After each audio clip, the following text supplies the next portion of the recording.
Sports Fantasies with Miller and McCarty. Welcome back. Here we are. Base mock draft, Dynasty style. Of course, because I led the introduction, that means McCarty gets to pick first in our mock draft for the third baseman. I think I know where he's going to go, but let's go anyways. Where are you going with the first pick, sir? Whatever. All right, first pick. Thinks he knows where I'm going. Well, you might. I'm going Jose Ramirez here. 31 years old, going on 32, so he's not the youngest pick in a dynasty draft. Power's been down a little bit, but steals are going up. I mean, look, past 8 seasons, he's been a top 5 third base with some first place finishes. I feel like he's as consistent as it comes. And he's got 5-6 years of elite baseball left, so I'm perfectly fine with him at 1. All right, well, you just took my number 5 third baseman first, so I did not see that coming. So I guess we'll get into the important part of the draft now. I am, of course, going to take Austin Riley.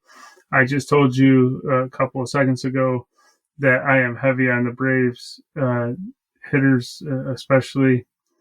And this is the third Brave I've taken in the third position that we've done.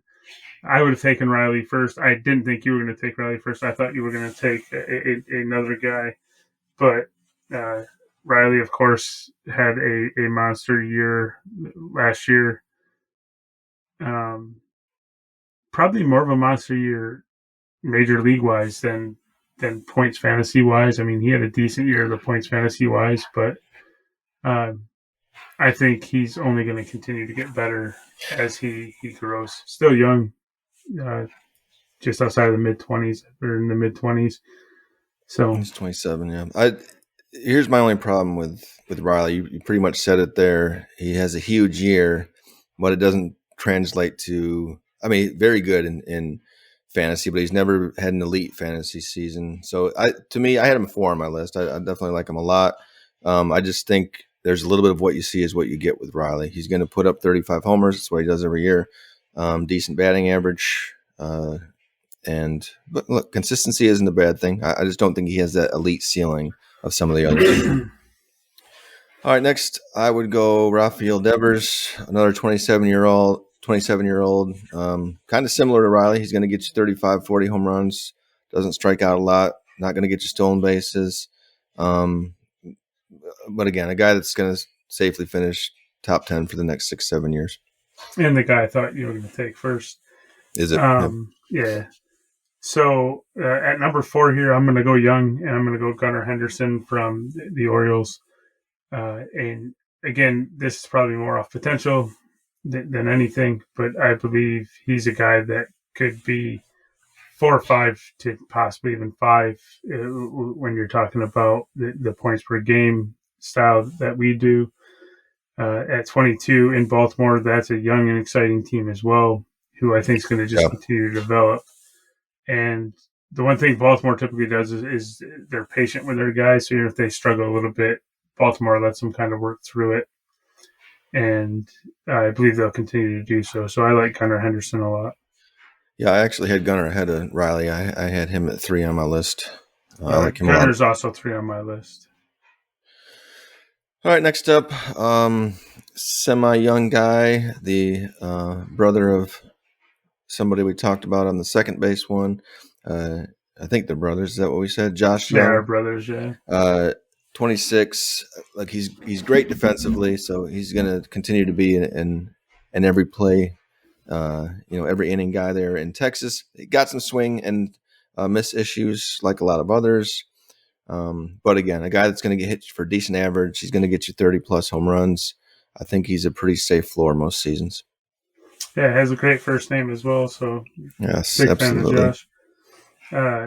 Next pick for me then is going to be Junior Caminero from the Rays. 20 years old, ton of potential. Probably potentially becomes kind of the face of that franchise with everything that's going on there. Yeah. a guy that I could even. I think some people have higher on their list than where I just got him. Uh, so He's a hot name. He's that, on top another of a lot guy of with rankings and prospect lists. So.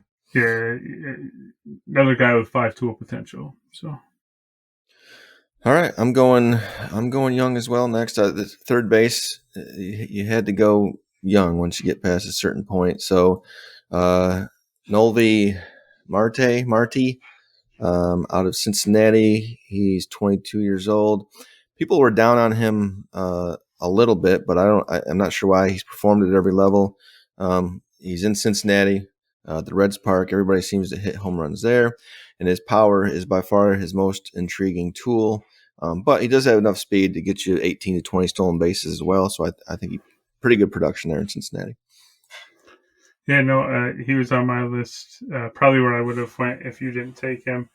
I guess I will pivot and go with Royce Lewis here, a guy that'd probably be higher on this list if he could stay healthy or prove he could stay healthy for a full season or two.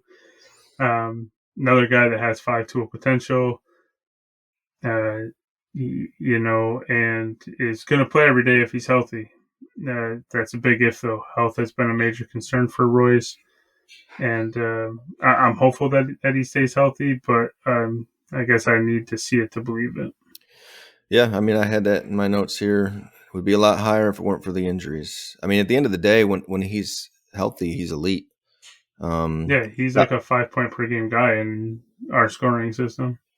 Small sample size last year, but if you play that out over the season, that's 36 home runs, 20 stolen bases. He's top 10% exit velocity. Just like you said, I have zero faith he'll be healthy, but I don't mind taking a flyer on him. What are we at now? What number are we at? I lost track. I believe this next one's going to be your last pick. I believe this is number 9. Okay, all right. Well, let's see. I've got a couple on here. I guess I would go Machado at this point, 32. But again, kind of that, you know what you're getting, 30 to 35 homers, good average, bunch of RBIs, a few stolen bases, not many, but a few scattered here and there. So to me, it's just consistency with him, and we'll be able to do that for a few more years. We could have done a top 25 draft, and Machado wouldn't have been on my list. Well, that's fine. I'm very aware. Scores points. I'm not saying he doesn't. He just wouldn't have been on my list because, much like you and some of your grudges, I have a couple, and he's one of them. So I believe that brings me to my last pick. I will take Alex Bregman here. Kind of like Machado. He's a little younger than Machado, but a little older than the rest of the guys I drafted here. But a guy that can do just about everything on the field. He plays pretty much every day. Can get you home runs, RBI, doubles, average. Probably not stealing many bases, but a guy that you can still take at the 10 spot and feel pretty good about. Yeah, I had him at 10 too, and had a little note that, Bregman, if you want a pretty safe, again, not a high ceiling with Bregman, you kind of know what you're going to get. I'm okay with going a guy like Muncy there instead, who going to have a lower floor but a higher ceiling. But Bregman's fine there. How old is Muncy? 33 going on 34, I believe. Yeah.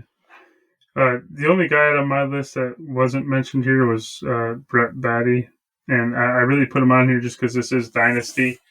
He's 24, so a little bit older prospect, but a guy that, because of the Ronnie injury, it sounds like he's going to get every chance to play every day at third base unless the Mets decide to sign somebody else between now and opening day, which is definitely possible with that owner. But I think if you want a late round flyer on a guy that could turn into a potential star, I think Beatty might be that guy. All right. What'd you do with prospect here? Prospects, first one I looked at, a guy I like, first round pick in the 2023 draft, Aiden Miller of the Phillies. Again, Great just a guy. Name. Yeah. A guy that's a lot like the rest of these third basemen. Pretty big power, got some swing and miss to him. A little speed, not a ton. It's a lot of the third baseman kind of hit tools and scouting numbers fall into the same areas when it comes to power, speed, hit, that kind of thing. But again, I think he can hit well there and hit 30+ home runs in his peak. Yeah, I think that you're probably right. He didn't make my top 3, but not because I don't like him. The guy I'm going to talk about first here, he probably wouldn't be my number 1 third baseman, but it's a guy that was already mentioned, so I don't think we need to talk too much about him, and that's Kobe Mayo from the O's. You mentioned he's listed a couple positions. Third base is one of those. Yeah, I chose to put him at third. So I don't know that we got to say anything else about him because we've talked about him on another episode. But yeah, so all those people that need to hear more about Mayo, just go to that other episode. You'll love it. It's exhilarating. We'll go with another one then. You got anybody else over there, or is that it? Yeah, I got 2 other people. I got Brady House from the Nationals. Kind of the same thing with all these third basemen. Has a bunch of power potential. Yep. Has some high strikeout rates. Probably not stealing a bunch of bases, but he has that intrigue with the home runs, doubles, RBI. But you pretty much have to throw average and more than likely stolen base out of the window. Yeah, I had House, and then I've got Colt Keith from the Tigers. Should get some playing time, if not this year, the next. I don't know if he sticks at third, but anyway, again, just the exact same thing we've been saying about it. 60 power grade, 55 overall, 50 hit tool, hits homers, strikes out. Colt Keith is also my third base prospect. Interestingly enough, as I was doing some of this research today, he's a guy that they mentioned could end up at first if Torkelson doesn't work out. Now, that's a big if. I mean, Torkelson's still very young. He's 22 himself. But if he continues to struggle and the Tigers decide to move on, Keith is a guy that could end up at first. Well, my last one, even though I didn't have one, I'm going to add one in here and use it to promote maybe the oldest prospect in baseball, still listed on the MLB prospect list, Michael Busch, who I feel like has been a prospect for 8 years now. I think he's finally going to get that playing time that he's needing with his trade to the Cubs. And look, the Cubs seem to do great things with ex-Dodger players. I think he can put up some 25 home run season this year with the Cubs if he gets the playing time. He very well might. He'll put up 25 home runs and he might strike out 287 times. But yes, it's possible. All right. I believe that wraps us up with the third baseman, and we'll be back with shortstop. 5. Thank you for listening to Sports Fantasies with Miller and McCarty. And be sure to catch future shows wherever you stream. Bye-bye now.